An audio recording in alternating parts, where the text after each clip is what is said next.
afternoon, and welcome back to KLHS. Today is Thursday, November 2nd, 2023. Today we'll cover stories ranging from students who started their craft at age 4, learning the art of archery. Then we'll take an inside look at getting drafted to the Major League straight out of Liberty High School. Crossing the river into hockey, we'll look at a Michigan native's road in the ECHL as a goalkeeper. I'm Cadence Breyer. I'm Megan Gifford. And I'm Brooks Babcock. And you're watching KLHS.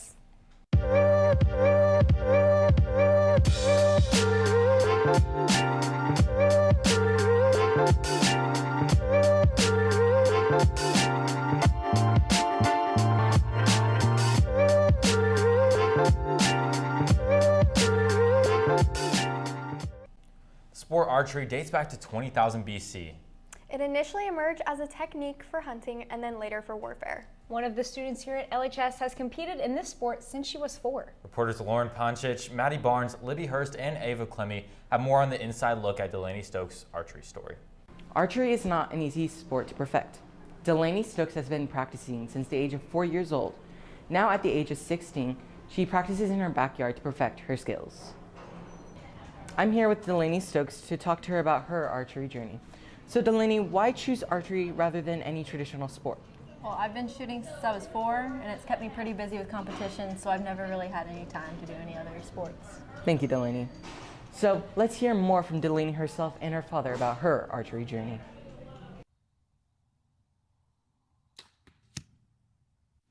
Delaney Stokes started archery at the age of 4, hoping to follow in her brother's footsteps, as he decided to let his dad coach him. With Delaney and her brother both finding their interest in archery, it became a family affair. Her dad has coached her for 12 years and even became the 4-H coach for the KC area to help coach other kids who shared their family's interests. With the practice, patience, and work that comes with the sport, Delaney found her own passion for archery alongside her family. It's a really calming sport. It's a lot of repetition. It's not too difficult. You just have to narrow down your skill, be super precise. The more work that she puts into it and the harder she tries, the more work that I want to put into it because I see the results of the efforts that she's putting into it. So, more effort on her part equals more effort on my part.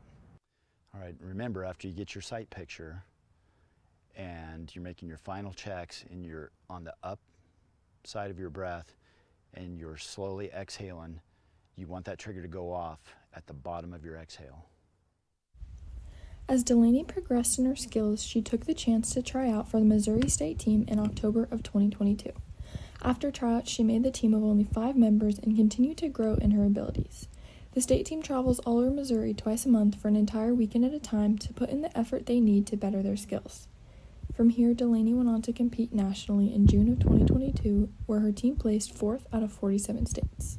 So she actually won her division, shooting a perfect score with 44 X's, and that made me very proud. She's proven that she has the skill and the desire to get better and to work hard at it, and so then that's kind of taken it to the next level beyond just a local club sport because it's fun. Delaney's commitment and love for her sport came from the work and love poured into it by her family her whole life. She hopes to take it even further and play at the collegiate level while still maintaining her routine practices with her family. One of the most rewarding experiences of all this, you think about the stories about a parent trying to teach their child something and them, being at odds, or a parent getting mad at them, or the child getting frustrated and stuff like that. It was never like that with my kids because that was a lot of years with both the kids growing up and learning archery, so it was very rewarding. Mr. Miyagi, say breathe through, in through nose, out through mouth, wax on, wax off. No, none of that? Okay. Thank you, Lauren, Maddie, Ava, and Libby for that story.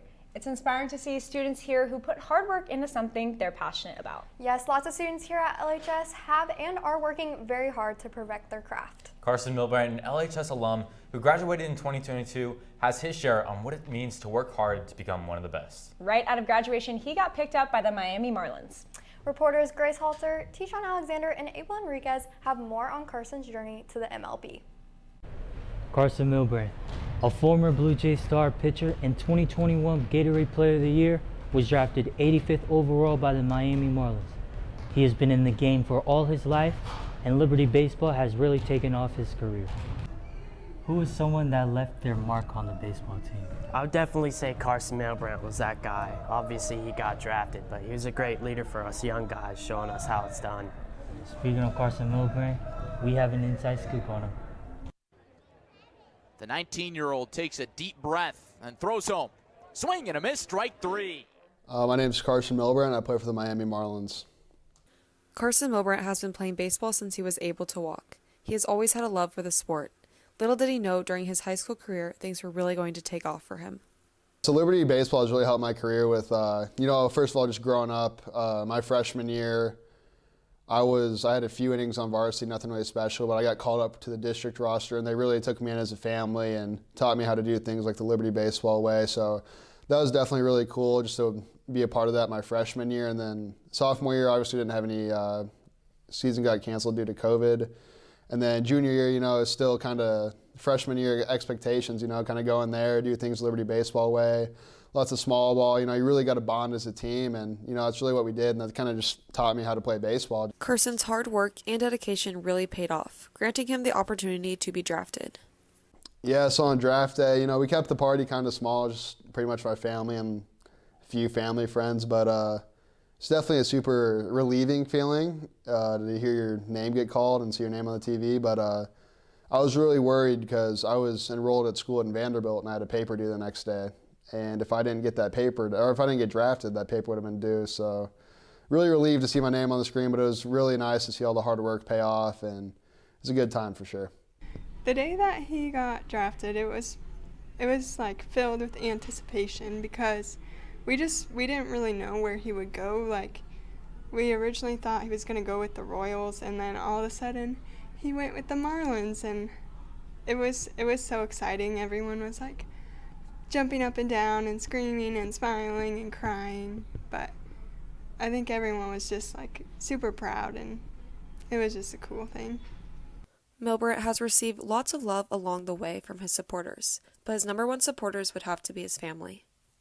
Yeah, no, I definitely play for my family, and then my grandpa that passed away when I was in 8th grade, he'd love to see all this stuff for sure, and then my parents, they gave everything to like help me, and they came to all my little baseball tournaments, all that stuff. So to be able to give back to them, hopefully someday, that'd be really big for me. So the support doesn't stop there.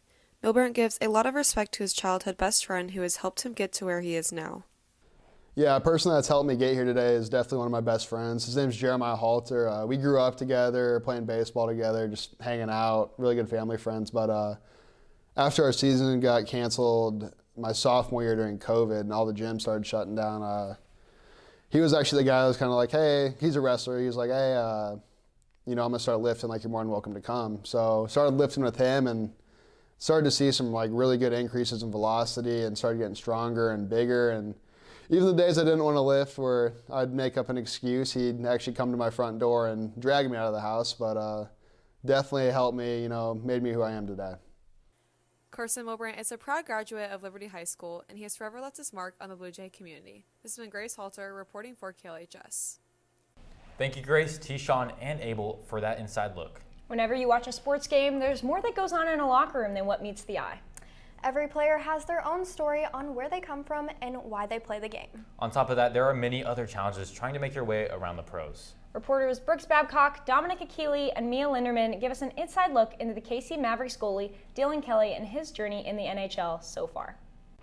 Dylan Kelly has signed with the Kansas City Mavericks back in 2021, and he's had a great season so far. He's had the goal of playing hockey professionally since he was in college. Safe to say he made that dream come true. Do you think moving to 3 different parts of the country would be challenging for someone's hockey career? Yeah, I think it would be challenging. I think having to switch teams a lot or leave your friends and family would definitely be difficult. Well, Dylan Kelly has been traveling all over the country, so let's go get an inside look. How's it going? My name is Dylan Kelly. I'm number 60 for the Kansas City Mavericks, and I'm a goaltender.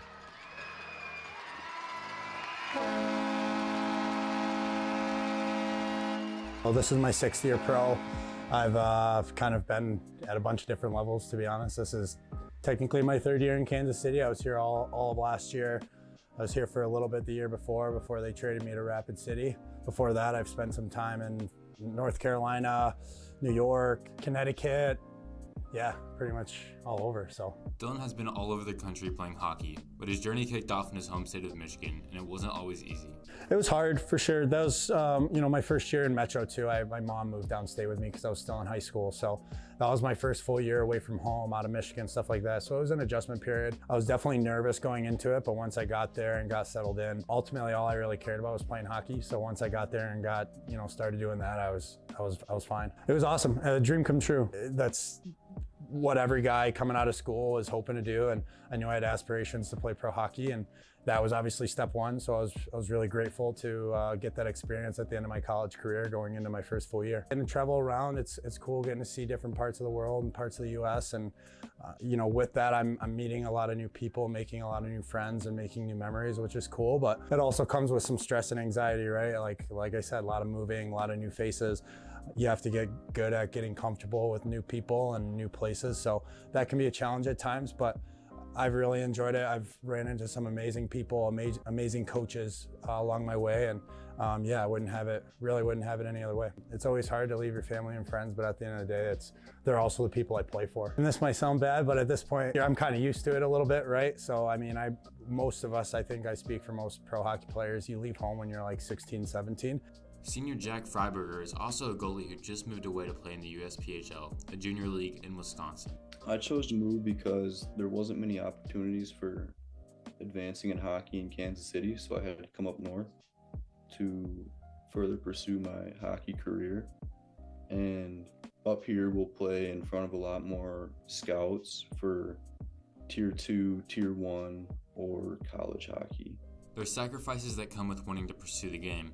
Dylan has been willing to make those for the love of staying on the ice. Honestly, I just think the love for the game, I think, is the biggest thing. It's easy to kind of get wrapped up in the politics or the ups and downs, the highs and lows, stuff like that. But I've always loved hockey. I've always loved goaltending, and I still have fun doing it. So I think that's the reason I come back, and every day I still want to get on the ice and get better. I had a lot of doubters my whole career, and I've definitely had a untraditional path, but I've always had that self-belief, and at the end of the day, if you bring work ethic and attitude, those are two things that are going to take you a long way. Those are two things you can always control.